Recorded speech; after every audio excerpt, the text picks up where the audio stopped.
Good afternoon, and welcome to this public hearing. The hearing will include Columbus City Council Health and Human Services, Finance, and Workforce Development Committees. I'm Councilmember Priscilla Tyson, Chair of the committees. Before we begin, please be aware that this afternoon's hearing is being recorded for rebroadcast on CTV, the Columbus Government Television Channel number 3. The rebroadcast schedule is available at www.columbus.gov. This hearing is one in a series of bi-weekly committee hearings that I convene in order to review the legislation in the committees that I chair. This includes Health and Human Services, Finance, and Workforce Development. The goal of the hearings is to promote transparency and provide an opportunity for city residents to learn and to speak on legislation that impacts their lives. There will be on occasions when a committee is not covered because the legislation is not always scheduled for each committee. The intent of each hearing is to review legislation that will be on Council's agenda for the following 2 weeks. However, this afternoon we will hear information on legislation in all 3 of my committees. While we will usually cover legislation for 2 weeks, we will review legislation that will appear on the next 3 council agendas, including ordinances that will come before council on April 20th, April 24th, and April 27th, April 20th, April 27th, and May 4th. We will have several speakers on the agenda this afternoon. We'll have Director Amy DeLong and Tarika Cradle from the Outreach Worker for Restoration Academy and Academy Coordinator from the Civil Service Commission. We will also have Suzanne Coleman Tolbert, who is the President and CEO of Ohio Means Jobs, which was previously COWIC. We also will have Chris Cannon Jackson from the Enterprise Training Coordinator from the Citywide Training and Development. We'll have Talia Brown, who's the Deputy Director from the Treasurer's Office, Minda Frank, an Income Tax Division Administrator from the City Auditor's Office Income Tax Division, Dave Bush, Deputy Director from the Department of Finance and Management, and last but not least, Dr. Mashika Williams-Roberts, the Assistant Health Commissioner from Columbus Public Health. And we're going to start this afternoon's hearing, with workforce development. I'm going to ask Director DeLong to provide us with an update on her legislation. Good afternoon. Thank you, Chair Tyson. The ordinance directs me, the Executive Director of the Civil Service Commission, to enter into a not-for-profit service contract for $200,000 with the Central Ohio Investment Corporation, or COWIC.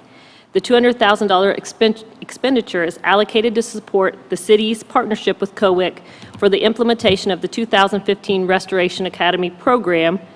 This is including its 5th and 6th class this year.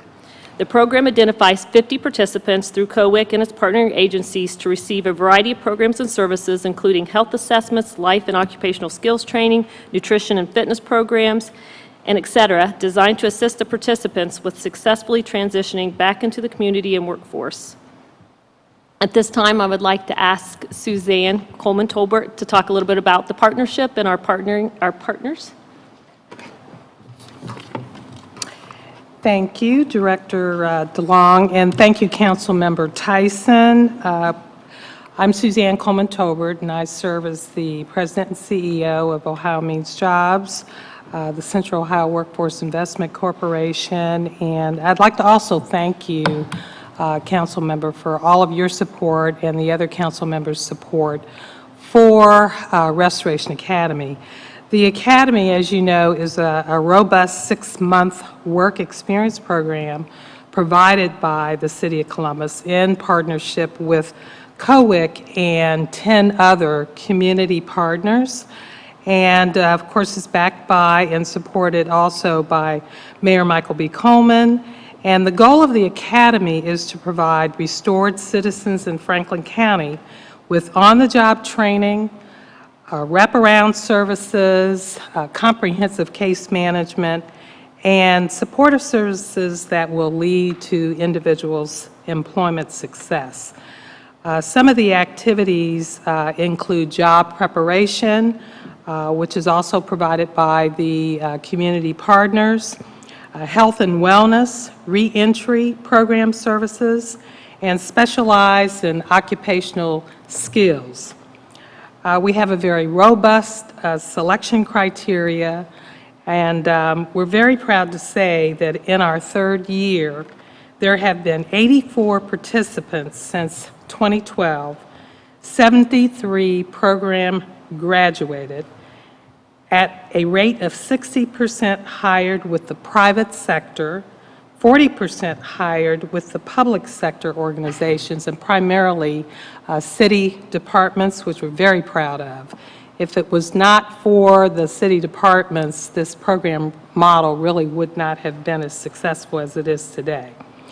Each participant receives $12.50 per hour, which is above the minimum wage of $8.10.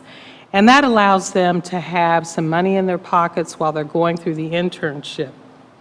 80% of the individuals that have been employed thus far are still employed, which is a very, very high retention rate. I also want to just thank all of the community partners for everything that they have brought to the table. Each one of these partners have not really gotten any kind of a ongoing allocation. They use their current resources, and COWIC utilizes our formula dollars for adults and dislocated workers to make sure that individuals get exactly what they need to be successfully employed.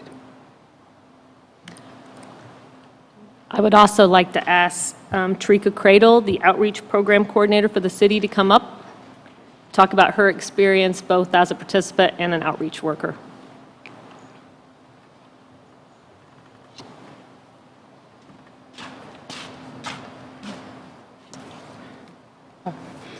All right, so I just want to say thank you to all the council members and you, Mr. Tyson and Mayor Coleman, for creating this program. Restoration Academy has been a great program for me. Being a participant in the program, I've seen a lot of, I know that the program works for, firsthand for everyone. So I just wanted to give a few thoughts about Restoration Academy and how it has helped myself and other individuals. As a coordinator, I've seen many of the interns come in broken, but after the 6 months of going through the rigorous program and all of the work readiness and training and participation, they leave out happy and they leave out whole. They continue to work hard, they keep in touch, they make sure that, you know, if they're having any issues or any problems, they'll call me, and I do the same. I will call them, make sure that they're still employed, make sure that they don't need anything. I follow them. I've been following them since I've taken over as a coordinator with Restoration Academy. And we do a lot of community work. We still come together and do community work even though we graduated and moved on with our lives. We still come out and participate in a lot of the community activities that take place here in the city of Columbus. Just recently, we completed the Kick Butt Columbus initiative, so which was a great thing. I just have one thing to say to the private employers. If you haven't given a person like us a chance to be employed because of our background issues, I think that them trying to take them on and giving them an opportunity to be employed, I think it would be worth their time, and they would really appreciate someone like us to take on and give them a chance to be employed through their companies.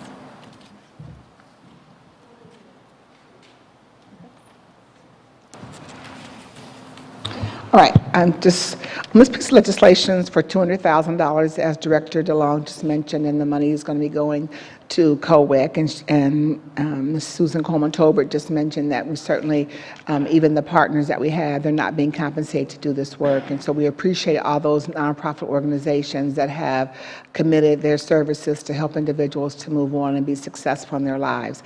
I just have a couple quick questions, and one I'm going to ask you, Ms. Cradle. How long do you follow the participants? I actually been following them even, I followed them all the way through, past the year. I just keep in contact with them because I feel that Speak closer to the mic. I'm sorry. I feel that it's my duty to continue to follow them regardless that they graduated and they left. I mean, I still have individuals from my class that I call, make sure they're okay, to see how they're doing and see if they progressed or if they've been promoted or moved forward. And I try to give them the encouragement of trying to move forward and move up a little bit more. Don't just stay in the same position, move up if there's opportunity for growth for them. And that's important because I think that oftentimes everyone needs help and support. And so I think it's really important that, I know we have the wraparound services while we're here for the 6 months, but certainly I think that people still do need that support when they leave. So I'm excited that this program has the wraparound services for longer than the individuals, that 6 month. I think that's very, very important. And to be following up not only with those employers to see how they're doing, but of course following up with the individuals that are in the program. So I appreciate that part of the program because I think it's really important because there's other services that I think that individuals need in our community and that you can help also link them to those services. So I appreciate that work. And I also just appreciate you that certainly that you were in the first class and that here you are because of your skill sets, that you're now leading this effort with through the Civil Service Commission and giving everyone an opportunity to move forward. So I appreciate all that you're doing and thank you for your work. And this is a great piece of legislation. Of course, thanking the mayor for starting this program and us working with the mayor to do this work. It's so needed. So I thank you for sharing that.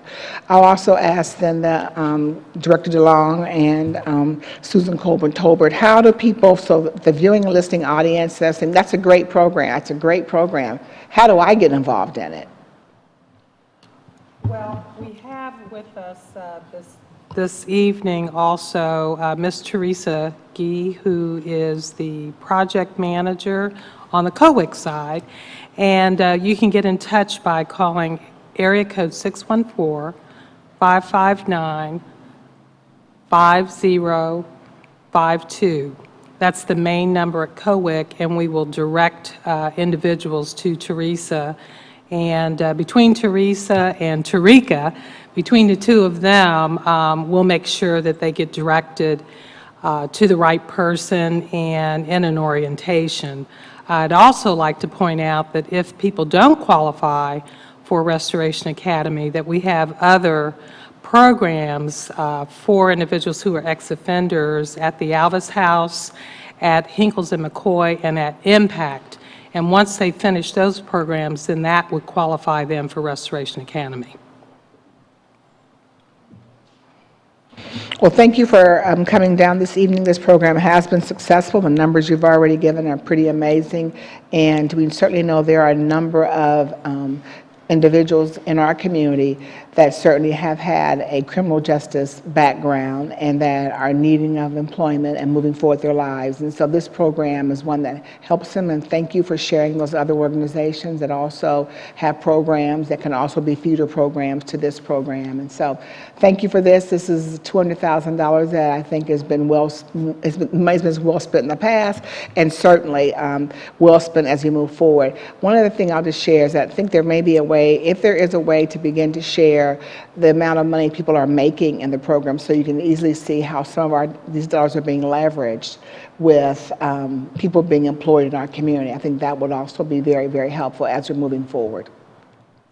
Thank you. We would be more than willing to share that wage information with you. That's helpful. Thank you so much. Thank you again for the support of our program. You're welcome. Thank you. Our next speaker is Chris Cannon Jackson. Good afternoon, Ms. Jackson. Good afternoon. Thank you very much, Chair Tyson, for the opportunity to speak here today. And I'm here on behalf of the Human Resources Department and specifically Citywide Training and Development. And as you know, we provide training and development opportunities for the City of Columbus employees, as well as the residents and businesses in Central Ohio. And then beginning in the summer of 2013, Citywide Training, we opened our doors to, and our classes to small businesses by help of the grant that we received from you. And small business owners and their employees have been able to receive professional development training at no cost. And this is training services that otherwise would have been cost prohibitive for these small businesses that are in the city of Columbus. To date, by the end of 2014, we've provided a total of $25,000 in professional development courses to small business participants. And that means there have been 82 different small businesses whose employees and the owners have been able to benefit from our classes.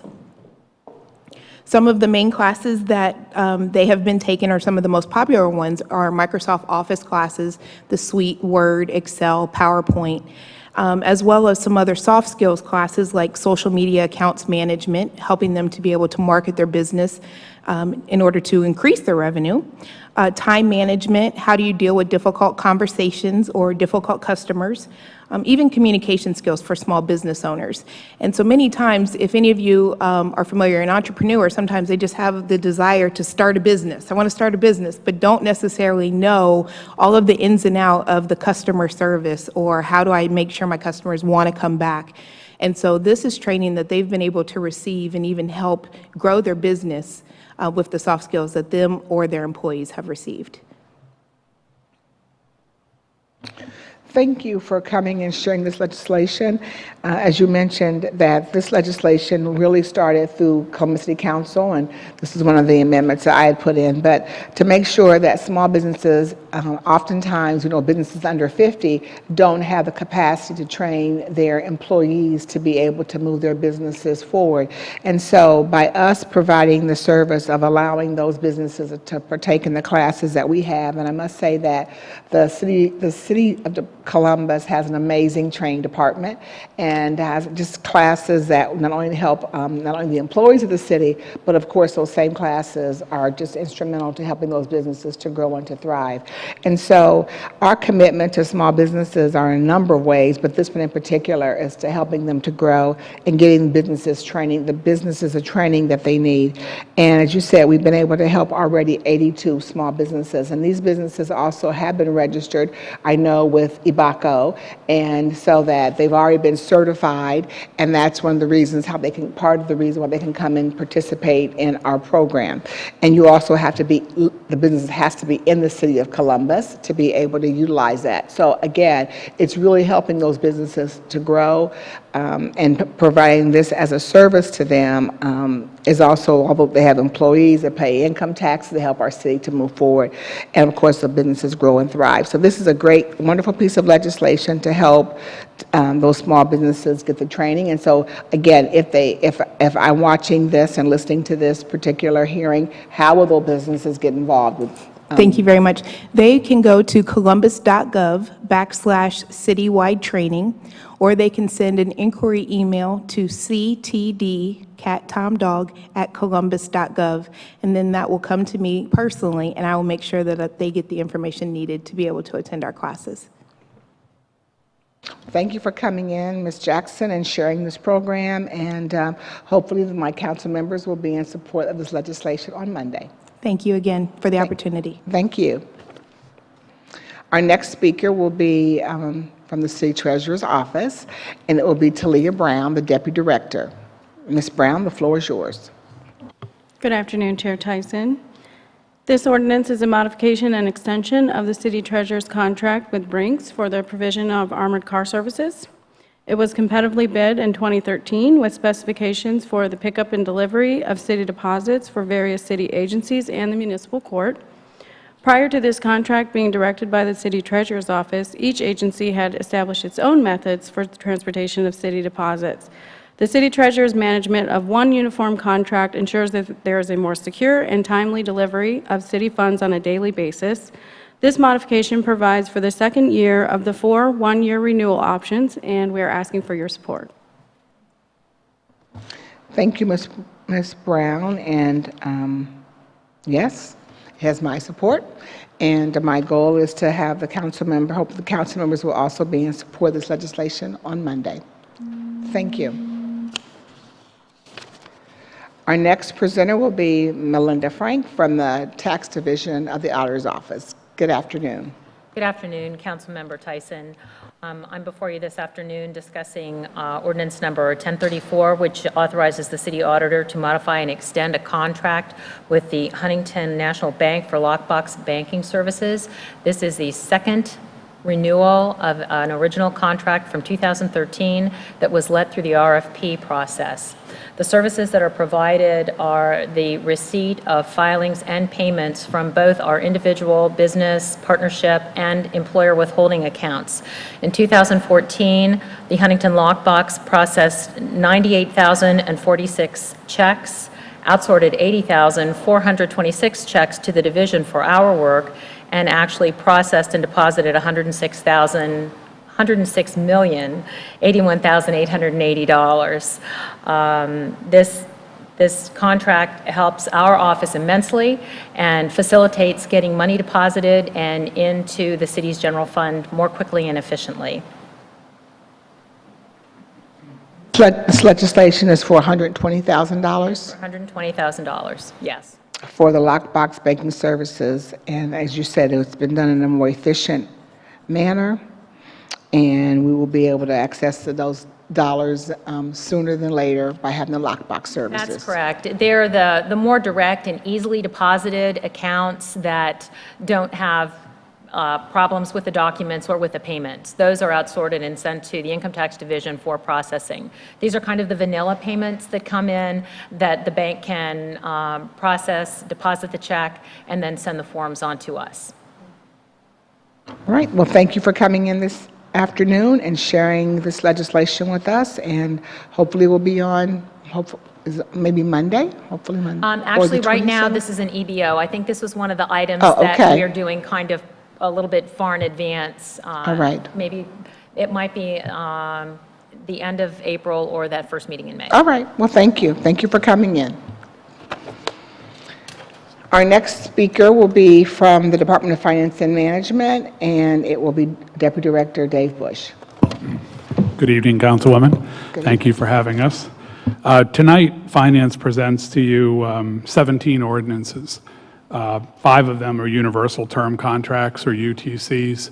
UTCs are where we lock in the terms and conditions for $1 for a product, usually on behalf of a single or sometimes multiple city agencies. And then the agencies come to you from time to time for purchase orders. The first ordinance we have is Ordinance 0811, and that is an ordinance, it's not one of the UTCs, I'm sorry, but it's an ordinance with a company called High Safe Technology. What they will install at 5 different fire stations are what's called roof fall protection. A lot of the mechanicals for fire stations and other buildings are on the rooftops. Sometimes the rooftops are steep. These buildings, some are older, some are newer, if you will, not brand new. But in order to properly maintain the infrastructure on top of these buildings, you need a ladder and a platform system on the tops of some of these facilities. This project was competitively bid.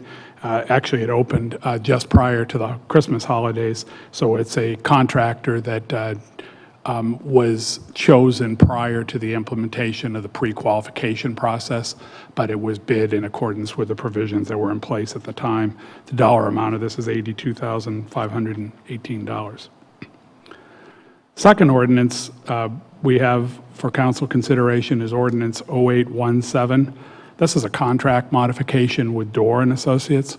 You might remember they were the demolition contractor engaged for the removal of 109 North Front across the street, where we will hopefully later this year build the replacement administrative building. During the course of construction, there was a previously undisclosed presence of asbestos, which was in the flooring. The city acquired this building years ago from Columbia Gas, and asbestos was impregnated into some part of the flooring as a leveling agent. The building is actually multiple addresses, if you will, and that eliminated some of the ramping and the unevenness of the floors from one building to another. During the course of that project, again, that asbestos-containing material was discovered. Dorr did give us a price for its removal, which was in excess of $750,000. We ended up engaging another company at a much lower price, in fact, under half of that amount. But nonetheless, DOR, in our opinion, has identified delay claims associated with the fact that their workers were mobilized but couldn't do work until that material was removed. The dollar amount of that is $98,000. The third ordinance, and it's really one in a Just want to be string. clear on this one. So they were asking for $750,000. The work was actually, we were going to, is $300,000. What's the amount that we're paying the organization? I'm The other sorry. so we're paying, okay. So initially, the company that was doing the work they wanted $750,000, correct? Based on the discovery of this additional material. Okay. DOR's original contract was approximately $1.7 million for the demolition and removal of that building. When that material was discovered, they requested an additional $750,000. We ended up identifying another contractor, Heine, who was able to remove that for approximately $325,000. So even paying the additional costs for the delay associated with this modification, it costs considerably less than had we just had them remove that material. And the delay cost was $98,000? Yes. Okay. Correct. All right. Okay.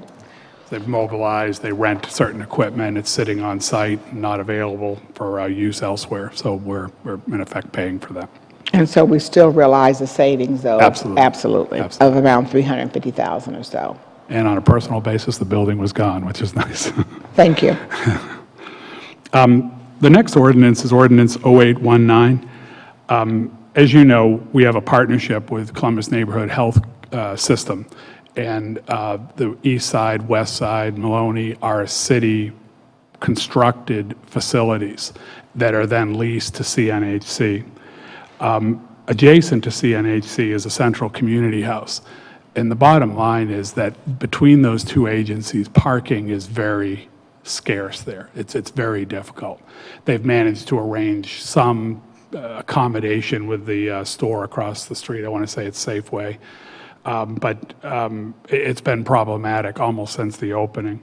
Last year, with council's blessing, we acquired some vacant property to the east side of this facility. There is a former carryout that is sitting on that property. We worked through the area commission and got their blessing to remove that structure, and that's what this ordinance would do. It would be to demolish that structure, but we would come back to you at a later date for legislation to actually construct a parking lot.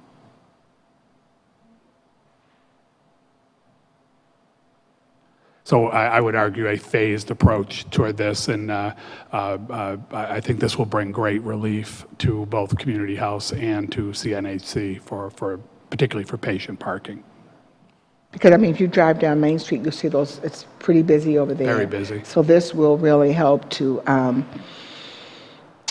alleviate a problem that's been there for a little while, and this will be a great way to do that. Absolutely. Thank you.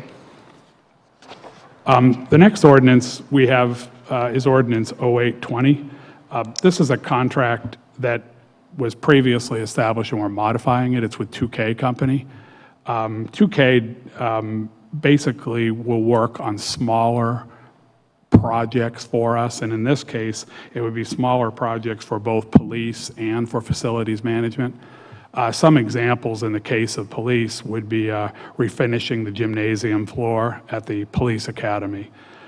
There's some sidewalk issues at the shooting range. There's some restroom issues at various police substations. There's a need for a concrete pad at the police helicopter pad, the airport, if you will.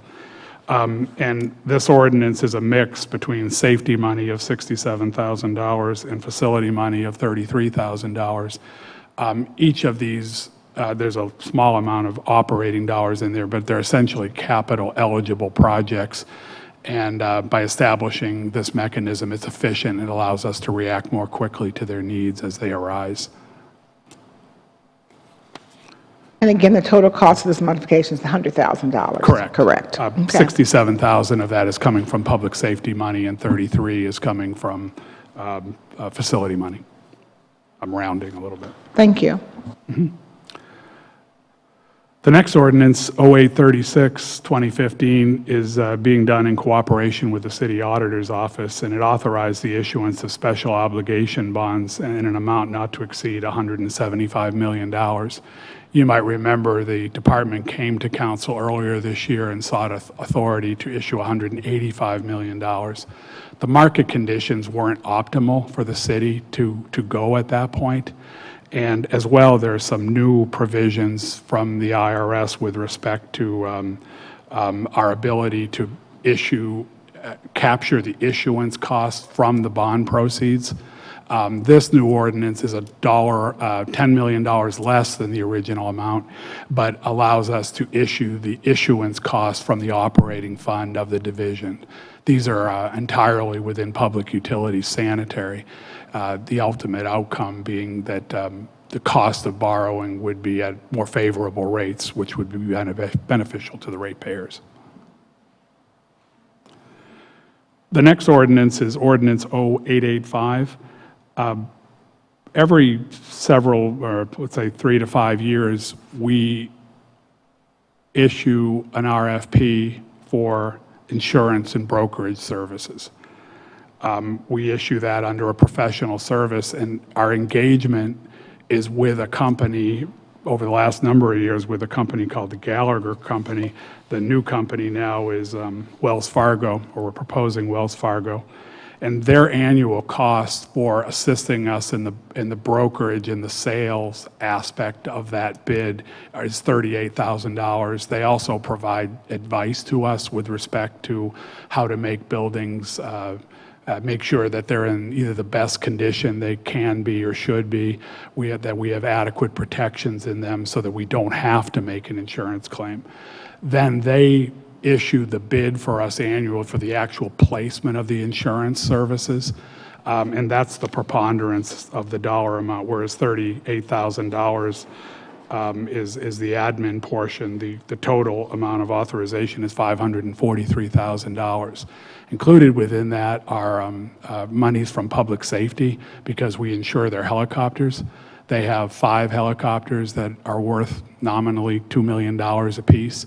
You might remember a couple of years ago there was an issue with one of the helicopters.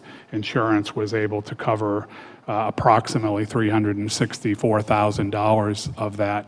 And another example that should be clear to many was the problem we had in the Central Police Building several winters ago with the polar vortex. The total amount of damage to the building and replacement was in excess of $1,435,000. We were able to receive an insurance claim for approximately $1.1 million. So it clearly demonstrates the value of the insurance should you have a mishap.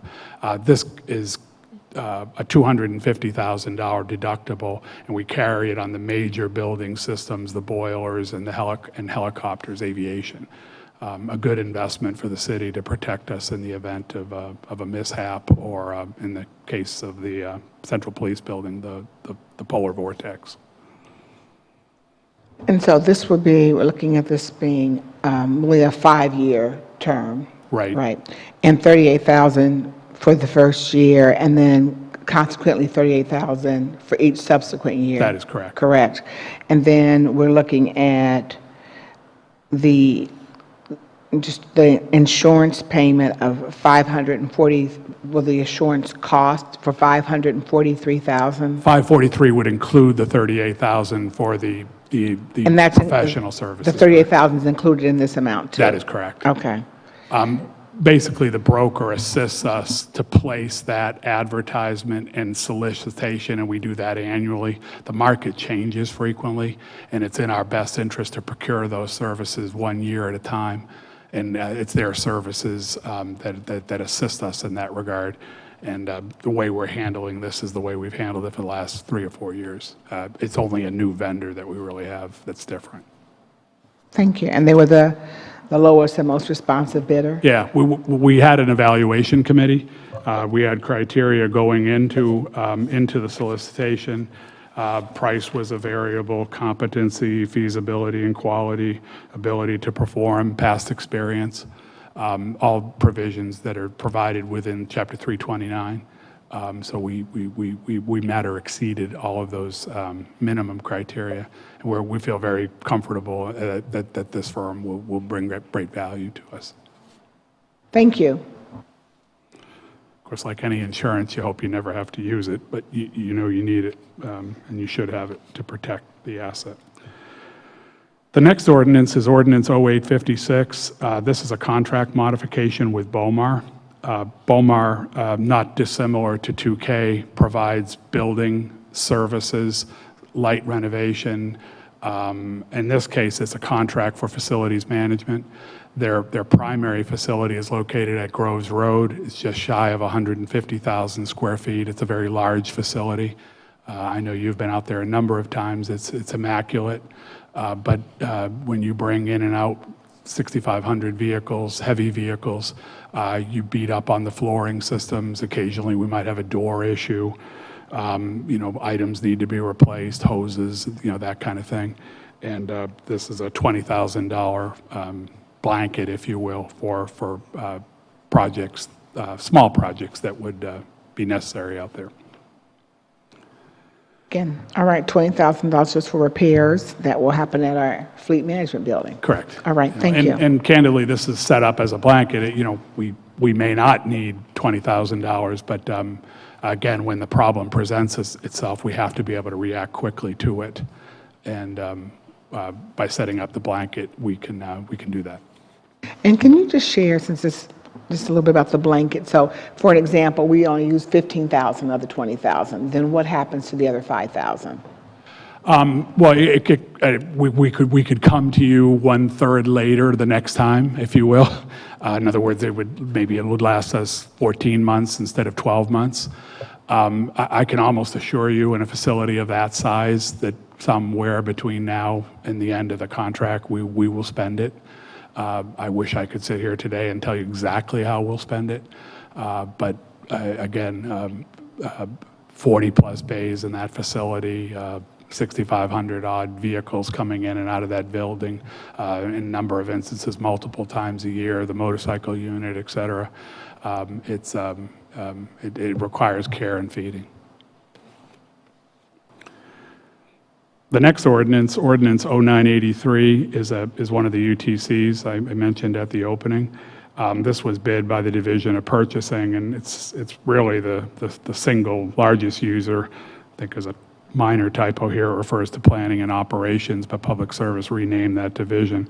But asphalt emulsions are a binding. In effect, it's that black goop you see where they repair streets. Obviously, we've all been dealing with potholes this spring. It's part of the overall fabric of services and products that Public Service needs to maintain our streets and roadways. Any expenditure that they would want to make from this would involve another ordinance of City Council that they would bring into you at a later date. And but this annual expenditure that we're looking at would be for $650,000. That is correct. Okay. And this contract would be in effect through April 30th of 27. Generally, these are 3-year, most UTCs are approximately 3 years in duration. Thank you.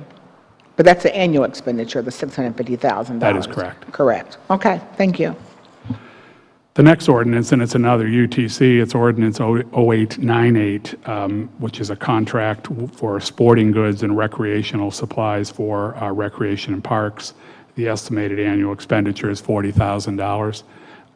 Rec and Parks would have to come back to council if they want to spend money in excess. Actually, they can set up a purchase order up to $100,000 without coming back to council under the city code, so they may never need to come here. But obviously, if they exceeded that 100, they would. It was competitively bid. There were 5 bids received, and the lowest and best bid is a name that has about 320 consonants in it, but it's called Varsity Brands Holding Company, Inc./BSN Sports LLC, doing business as BSN Sports, Passion Sports, U.S. Games. A long name, but bottom line is it's supplies for their recreational program. And that's through March 31st of 2017. Another UTC, largely for the benefit of Recreation and Parks, is under Ordinance 0901.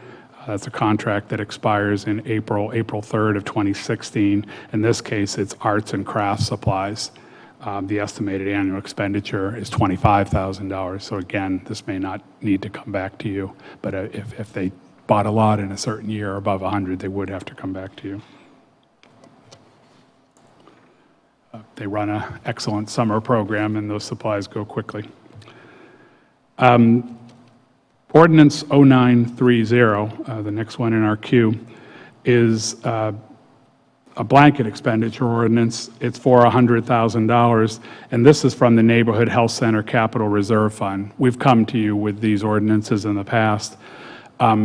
When it comes to CNHC and the operation of those 3 facilities, we are the landlord. Although they're responsible for the basic maintenance of those facilities, we're responsible should a major component go bad, a roof leak happen, an insulation problem, a broken window.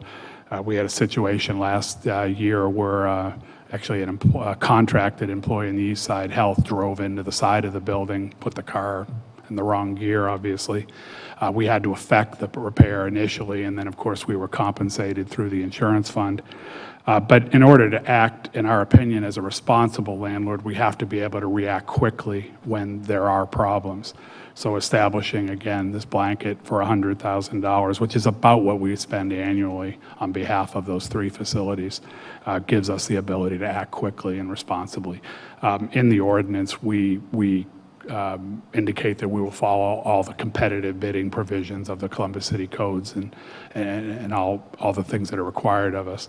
It just gives us the ability to react quickly to problems. And certainly, we want to be able to react quickly to the Columbus Neighborhood Health Centers because we know that they certainly, one, we have a significant investment that we give them each and every year, close to about $5 million, but also they serve just, the numbers of people that they serve within those facilities that is key, and we appreciate the work, our partnership with them, so it is a significant partnership, and we want to make sure that each of those facilities are absolutely operating at its optimal capacity, and so we do want to react quickly to get people the health care that they need to continue to move forward in their lives. So I appreciate this ordinance. Thank you. Thank you. The next ordinance we have is Ordinance 0947. This is a contract on behalf of Fleet Management. It's with AA Program Janitorial and Building Maintenance. As I said earlier, the facility, the fleet management facility out at Groves Road is just under 150,000 square feet. The custodial and janitorial for that is not all of that. The mechanics are responsible for keeping the floors and their adjacent work areas clean. But as you know, there's an administrative area, there are offices here and there, and of course the restrooms and the like. This contract was competitively bid, and we authorized the first contract through your action last year. This is the first of 3 renewals that are contained within the bid as we put it out last year. They've been doing good work for us, and we're pleased and recommend that we continue with them.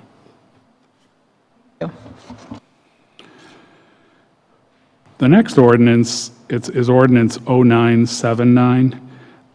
You'll remember a few years ago, the city was the recipient of some U.S. Department of Energy and the Clean Cities Coalition Clean Fuels Grant.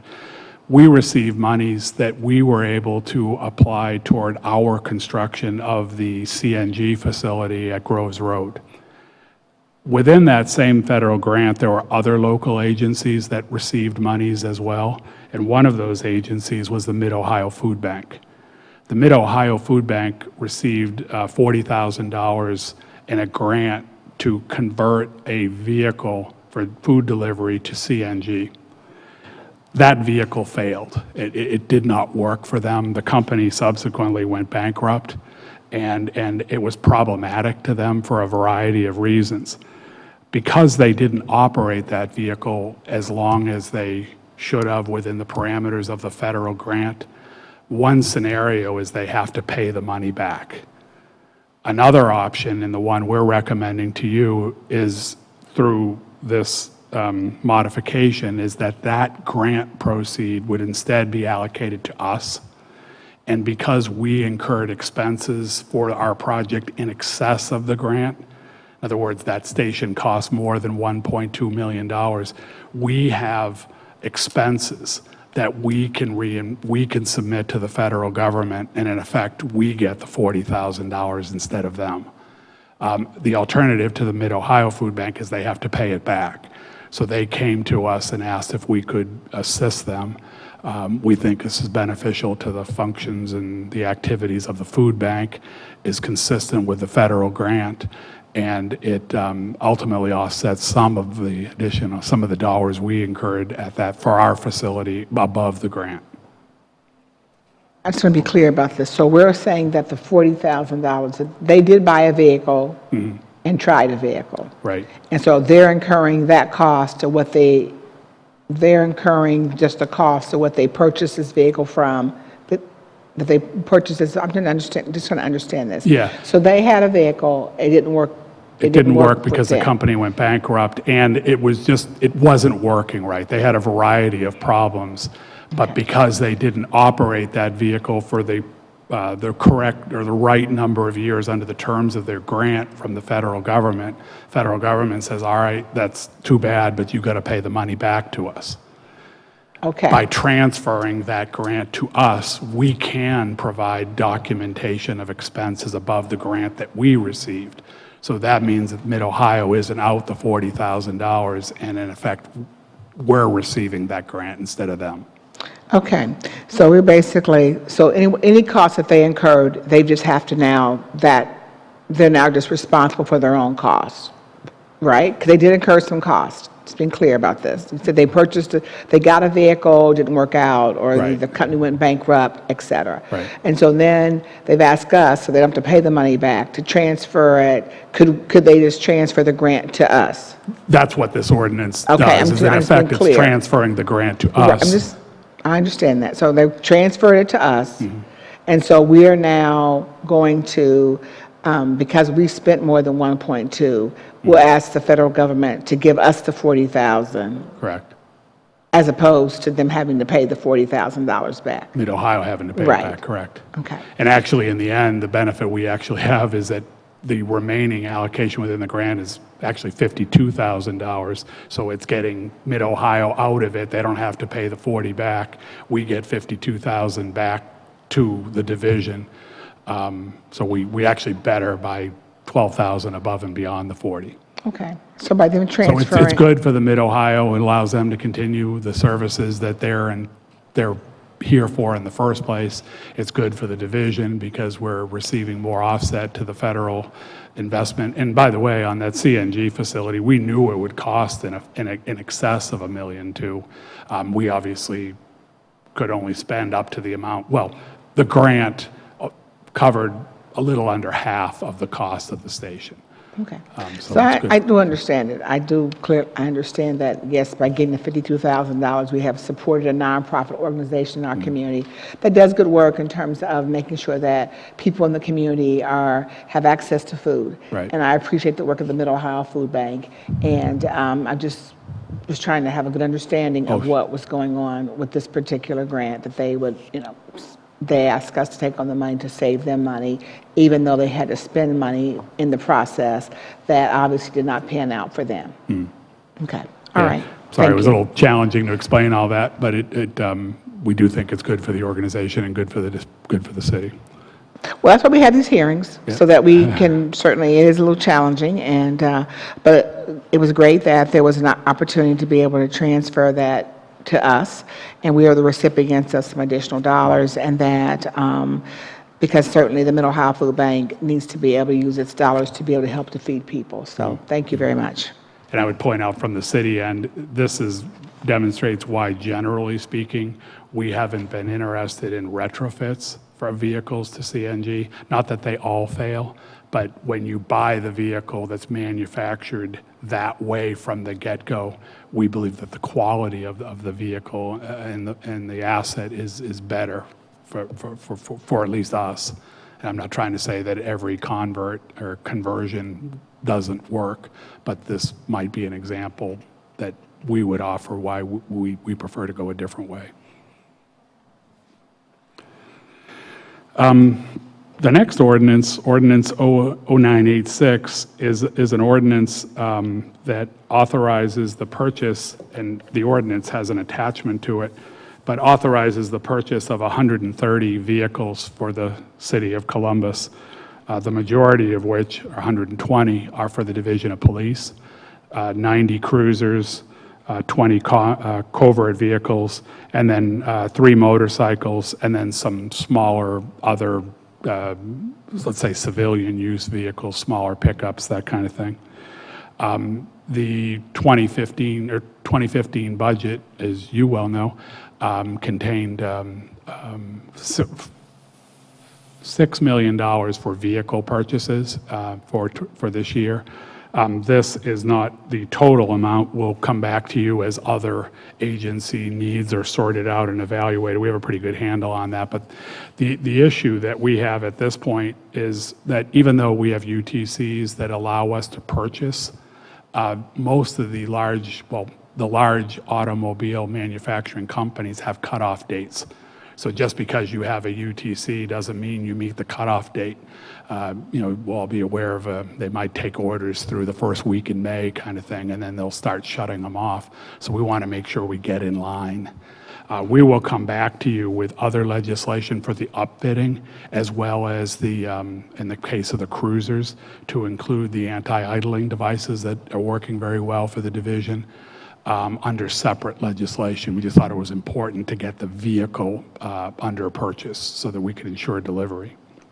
Thank you. Can you just share, you just mentioned a word that maybe our viewing or listening audience may not be aware of, the upfitting that we would have to do. Can you share a little bit about that, please? Sure. Upfitting essentially is the detailing of that vehicle to ready it as a police cruiser, the installation of the lights, cages.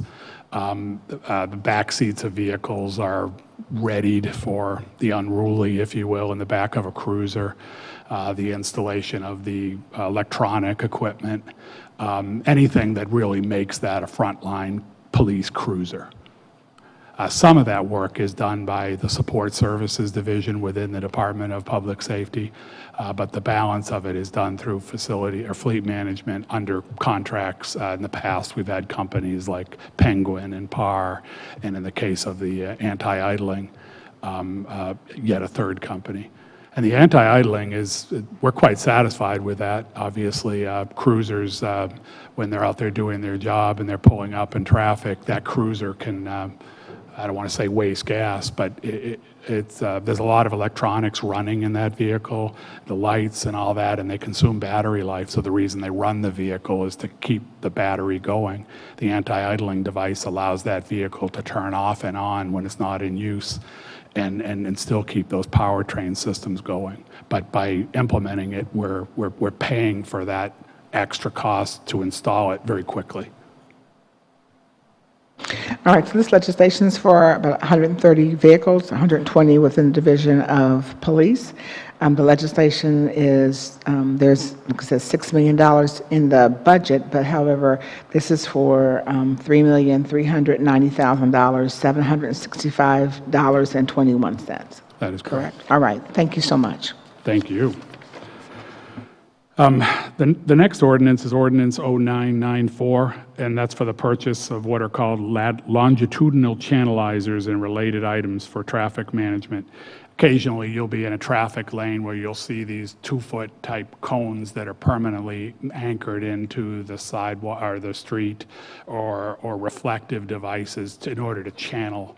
The best example I could think of, if you ever drive the intersection of Morse Road and Sinclair, the right lane channels you if you want to go north and separates you from going straight. This was competitively bid. There was only one bid received. This contract is through 12/31/17, and the estimated annual usage is $50,000. Again, very unlikely that they'll have to come back to council, but if they do, this would be the underlying contract. Thank you, and this is certainly will help with the safety for our residents, so thank you so much. on the home stretch here. The next ordinance is Ordinance 1015. The Department of Technology, working with the Purchasing Division, is wanting to extend the contract with Time Warner. Time Warner cable for various communication services. They have pricing that is better if they could lock it in for a 3-year period than for the 2 years that remain in the contract. So there's an economic basis to extend, but in order to do so, they need to waive, requesting the council waive competitive bidding. At this point, technology is of the opinion that, given the complexity of their systems and the services and the embedded nature of the services, that they're not going to do better by going with someone else. Time Warner has a strong local presence, cable services, business class services, Wi-Fi, the like, whatever the services are from Time Warner, and they just don't see a benefit to competitively bidding at this time. All right, and so this legislation is for $150,000, and it expires in 2016, and then I see that it's basically saying that for the waiver of competitive bidding, you mentioned the complexity of our systems and services, but they're also saying it isn't practical to do a competitive bid at this time, and for the immediate future of the Department of Technology. So the immediate future, are they saying, obviously they want an extension for another year? Is it through 16? Do you know if they want to bid it out after 16? I think going to the nature of the changing telecommunications business, they'll just have to evaluate that closer to that time. Okay. It's a very complex industry, as you know, under a separate matter. Telephone services and the like are changing practically daily, and they're complex, and they'll just evaluate that several years out. Okay, so at this point, it would have been, they had 2 years left on this contract, and now because of, we're getting favorable financing, we want to do 3 years out, and then from there, we'll evaluate it again. Correct. All right, thank you. The last ordinance is Ordinance 1021, 2015, and this is a UTC for the purchase of automobiles and police pursuit vehicles. The earlier ordinance that I referenced was buying off of UTCs that are already in place. It does provide the option to buy from this one as well if it's more favorable than the other contract. But obviously, that's based on whether this ordinance obviously passes City Council as well. The contract is with buyers, Ford and statewide Ford Lincoln. Vehicle types would be Ford Focus, Fusion, Taurus, Escape, Explorer, and the Ford Police Interceptor. There really aren't a lot of choices for police since the Crown Vics were stopped manufactured there a few years ago. The Interceptor really is their vehicle of choice that meets their needs, and it has a strong local supply chain, which is very important to their ongoing maintenance and support that some of the other high-speed manufacturers, pursuit-type vehicles just don't offer, at least in central Ohio. Like any other UTC, it requires subsequent authorization from council. They'd have to come back to buy, and this would be a contract through June 30th of 2018.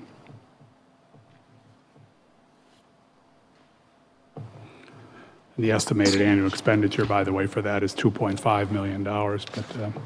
So just for viewing and listening audience, we just talked about some legislation for 130 vehicles for the Division of Police.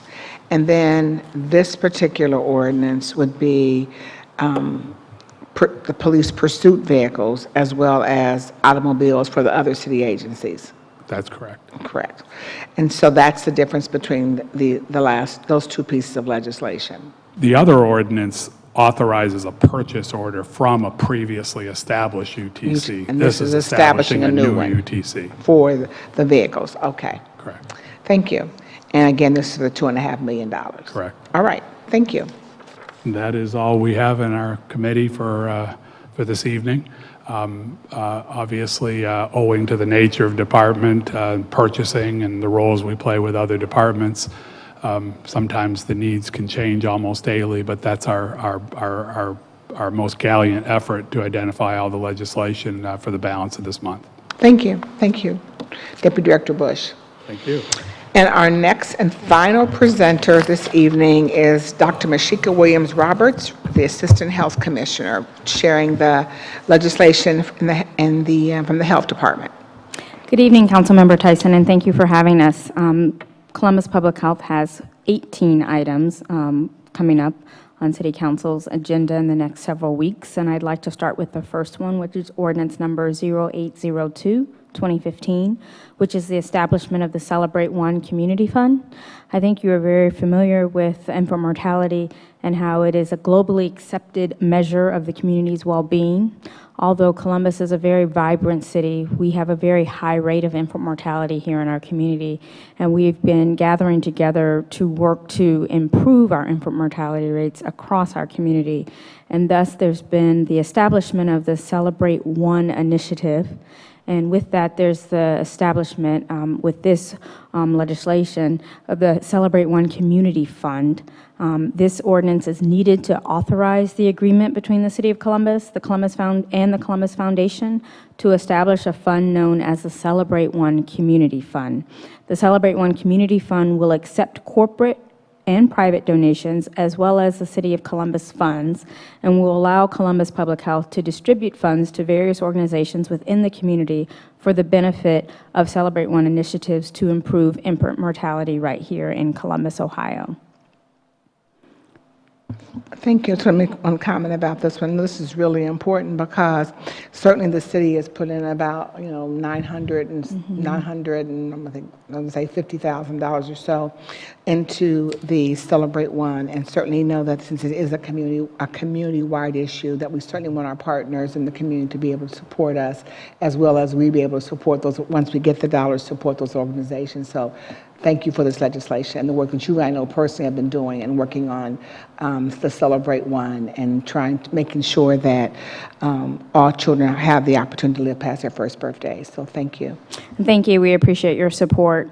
I'm going to move on to our next piece of legislation, which is ordinance number 0810. And this is $20,000 to the Columbus Foundation for Community Gardens.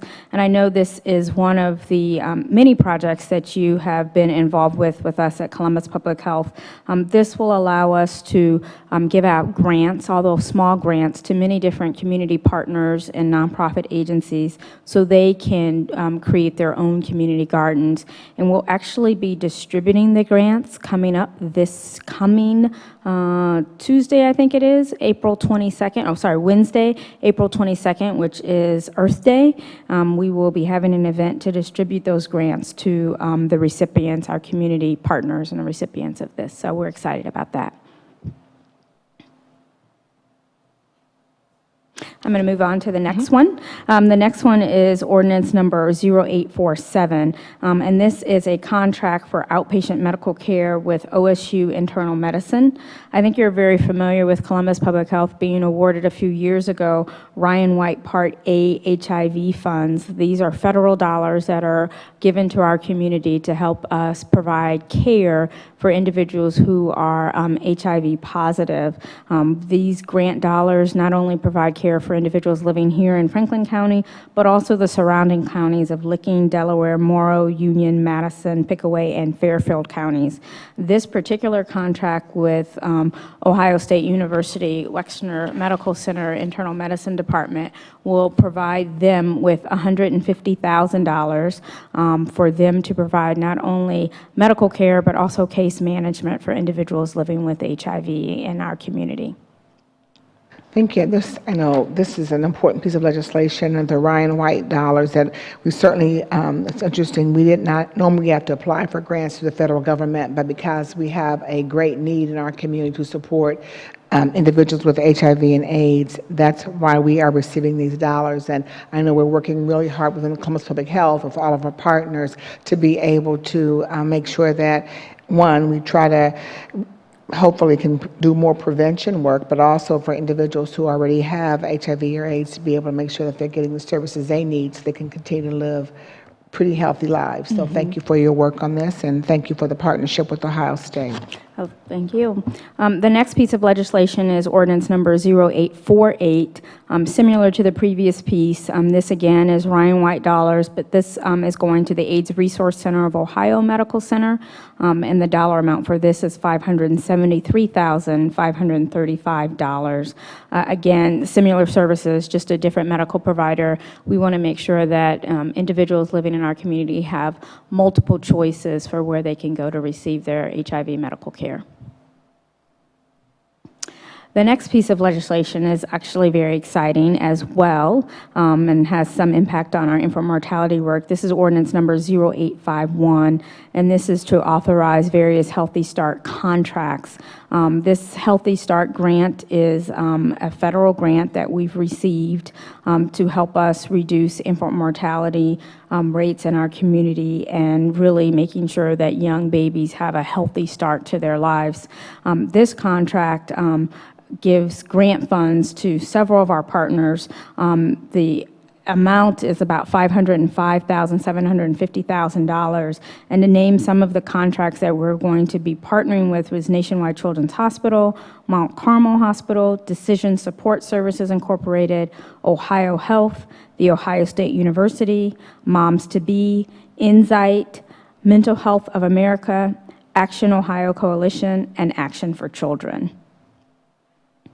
And can you share just a little bit about what the Healthy Start program happens to be? Sure. So the Healthy Start program, again, as I mentioned, it's a federal program, and what we do is we work with moms to be as well as new moms to make sure that they have the proper support they need. This often involves home visits, but it also involves support services. So making sure they not only have the medical care they need, but any social support services they might need, whether that's housing, food, clothing, transportation. It involves a home visit with a nurse assessment, as well as community workers or social workers going out and being an advocate for the mom and a resource for the mom for any community services they might need. Thank you. And let me ask the last question would be, so if a mom needs support, should she get in contact with one of these agencies to be able to access these services? She should access the services. The easiest way would be to go through us at Columbus Public Health. And I don't know the exact number, I apologize for that, but they can access that information through our website at publichealth.columbus.gov. Thank you, and congratulations on getting this $505,000 grant for the residents of our city. Thank you. The grant is actually much larger than this, so this is just a portion of some of the work we'll be doing with Healthy Start. So we're excited. The next ordinance is ordinance 0862. Again, this has to do with our Ryan White program. In this case, we're contracting with Nationwide Children's Hospital to provide HIV services through their clinic there, and this amount is $271,162. And we're going on a theme here. I'm going to move on to the next ordinance, which is 0864. Again, outpatient medical contract through AIDS Healthcare Foundation to provide HIV services through our Ryan White program in the amount of $137,917. Continuing with the Ryan White theme, our next ordinance is ordinance number 0870. This is a contract with AIDS Resource Center Ohio Medical Center, but this is for behavioral health services. Again, this is with our Ryan White funds, but not just medical and case management. This is for behavioral health services in the amount of $87,324. The next ordinance is ordinance 0874, similar contract as before, but this is with Nationwide Children's Hospital for behavioral health, again using our Ryan White dollars in the amount of $87,324. And then more Ryan White, this is ordinance 0879. This is for a contract with laboratory testing services with OSU Reference Laboratory in the amount of $67,500. Again, this is with our Ryan White program for individuals seeking medical care through Ryan White services to be able to get their labs done and performed through OSU Lab.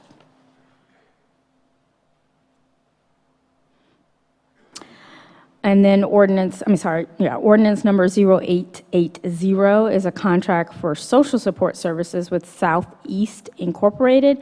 Again, these are our Ryan White Part A grant funds to provide social support services for persons with HIV/AIDS. The contract here is $378,400. And again, this is going to Southeast to provide social support services for these clients. And just one question around the Ryan White Part A grant. I know that we've been the recipient of this grant for now, I think, a number of years.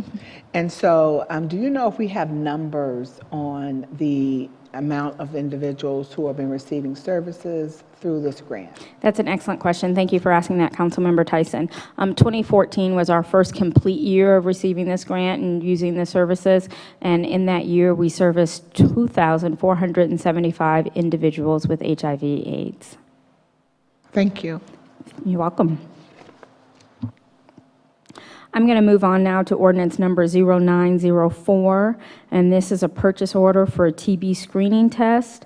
The Health Department does do TB testing for individuals who are at high risk and for contacts to known TB cases, to known TB clients.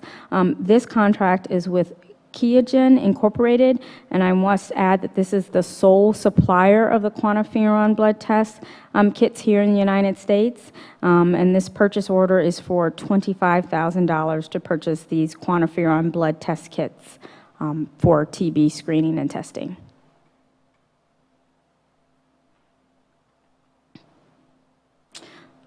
Moving on to ordinance number 0959.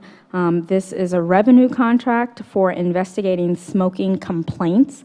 As you know, Ohio and the city of Columbus have smoke-free, but when we get smoking complaints at establishments like bars and restaurants, our sanitarians and our environmental health department are authorized through the contract with the Ohio Department of Health to go out and investigate these complaints. And through funds coming from the Ohio Department of Health, we can get reimbursed up to $125 per completed investigation of the complaint. And so this is a revenue contract for $40,000 to offer those services through the agreement we have with Ohio Department of Health.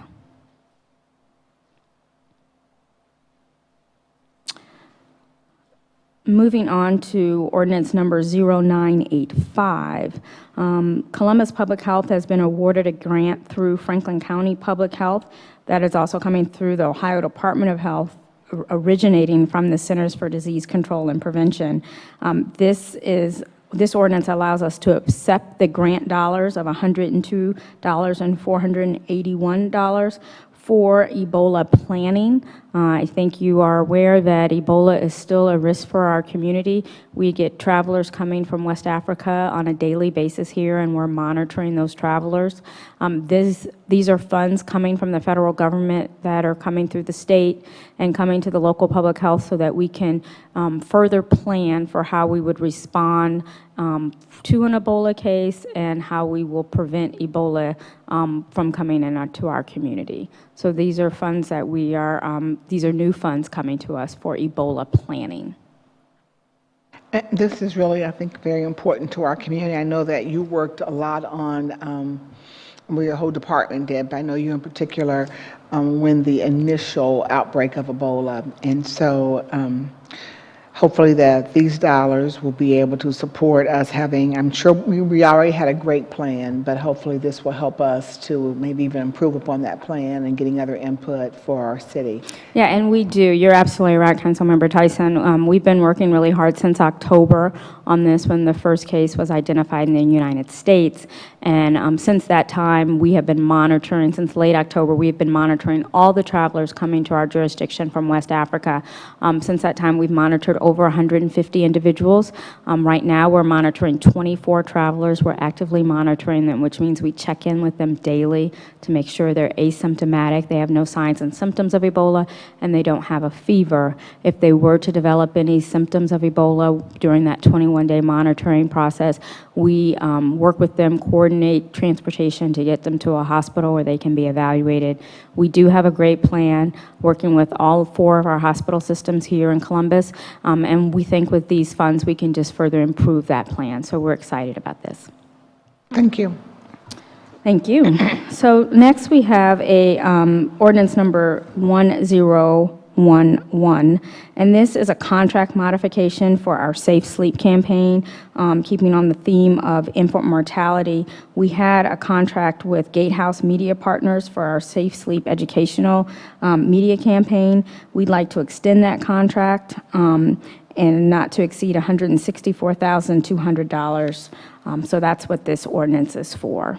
And can you share with, with our viewing and listening audience a little bit about that campaign, please? Yeah, so we are partnering with Ohio Department of Health to talk about safe sleep in our community with our young babies and really trying to get the message out about the ABCs of safe sleep. So babies should be sleeping alone, on their back, and in a crib. So in that partnership with Ohio Department of Health, we have radio ads as well as TV ads that are playing here in our community to get that message across to not only parents, but also caregivers. So whether you're a grandmother, an aunt, or uncle, grandfather, or even a daycare provider, just reminding them of the ABCs of safe sleep. And that is what is known to be one of the many causes of our infants dying in our community, is not sleeping in safe environments. So we want to get that message across.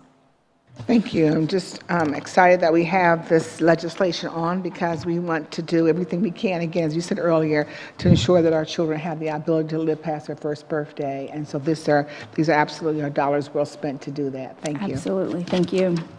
So next ordinance is ordinance number 1012, and this is a purchase order for flu mist, quadrivalent nasal spray. So we are preparing already for flu season for 2015-2016. So this is a contract for us to buy 3,000 doses of flu mist, and the amount not to exceed $57,000 for next season's flu.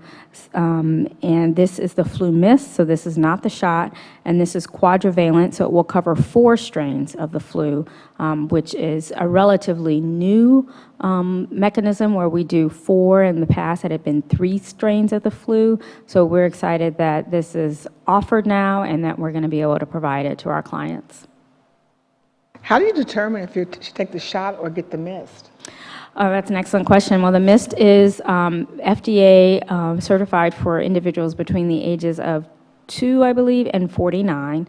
And then there's some contraindications. So if you have asthma, if you have any respiratory symptoms, you would not be a candidate for the flu mist. But obviously for young kids who don't want needles, the flu mist is a great tool. It's very easy and it's painless. And actually studies this season have shown that flu mist can actually be more protective because of the delivery going through your nasal passages to protect you from the flu than the shot can. So that's great news for us. We will also be purchasing some traditional shots in the future, but this is coming up now for the flu mist.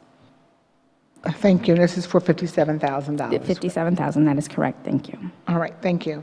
Okay, 2 more, and this has to do with our clinical services that we provide around women's health. The next ordinance is number 1032, and this is the contract we have for medical director services for our Women's Health and Family Planning Clinic. As you know, we do have a Women's Health and Family Planning Clinic where we provide family planning services for women in our community. And this will help us provide the appropriate medical director coverage for that. So we have a board-certified OBGYN who comes to our clinic 4 hours a week and oversees the clinical services that we're providing for family planning for the women in our community. In our clinic last year, we did over 110 pregnancy tests, and we saw about 700 patients, unduplicated patients in our clinic last week for family planning services. And again, how could they get in, if someone wants to come over and have family planning services through Columbus Public Health, how will they do that? They can walk in at any time to our clinic, to our building, and get directed to the Women's Health Center. But they can also go check out our hours and our phone number on our website at publichealth.columbus.gov. And the last piece of legislation that we have to present to you this evening, Councilmember Tyson, is ordinance number 1033. This is our Reproductive Health and Wellness Grant Program. This is a grant that we are awarded through the Ohio Department of Health in the amount of $230,000. Again, this helps us provide those family planning services that I mentioned earlier. These funds come through a federal program called Title X, and these funds are consistent with what we've received in years past, as there's been flat funding for this. But we're grateful that we're receiving it again, so we're... Thank you so much for sharing the legislation from Columbus Public Health. So I hope that this evening's hearing has really provided insight into the programs and community initiatives from Workforce Development and Columbus Public Health, as well as the ordinances and finance that are necessary to support our ongoing operations. As residents, these hearings are an opportunity for you to learn and to become engaged in the issues that are presented. Before I conclude tonight's hearing, I want to thank Director Amy Malone and Tarika Cradle and from the Civil Service Commission. I also want to thank Suzanne Coleman Tolbert, who was the president and CEO of COWIC, or Ohio Means Jobs, Chris Kennan Jackson from Citywide Planning and Development, Deputy Treasurer Talia Brown, Income Tax Division Administrator Melinda Frank, and Deputy Director of Finance Dave Bush, and also then the Assistant Health Commissioner, Dr. Mashika Williams-Roberts. And as always, I want to thank my fellow council members and their staffs who serve our community with pride each and every day. I want to thank the City Council's Legislative Research Office, especially Mr. Tom Diamond, who staffs the Health and Human Services and Workforce Committees, and also Kate Bishotti, who staffs the Finance Committee. Also my staff, Nicole Harper and James Lewis, and then the hardworking team of CTV who make these hearings possible. And finally, the residents of this great city who make this the best city in the country to live, work, pray, and raise a family. And I would say the hearing is adjourned. Have a great evening and safe driving home.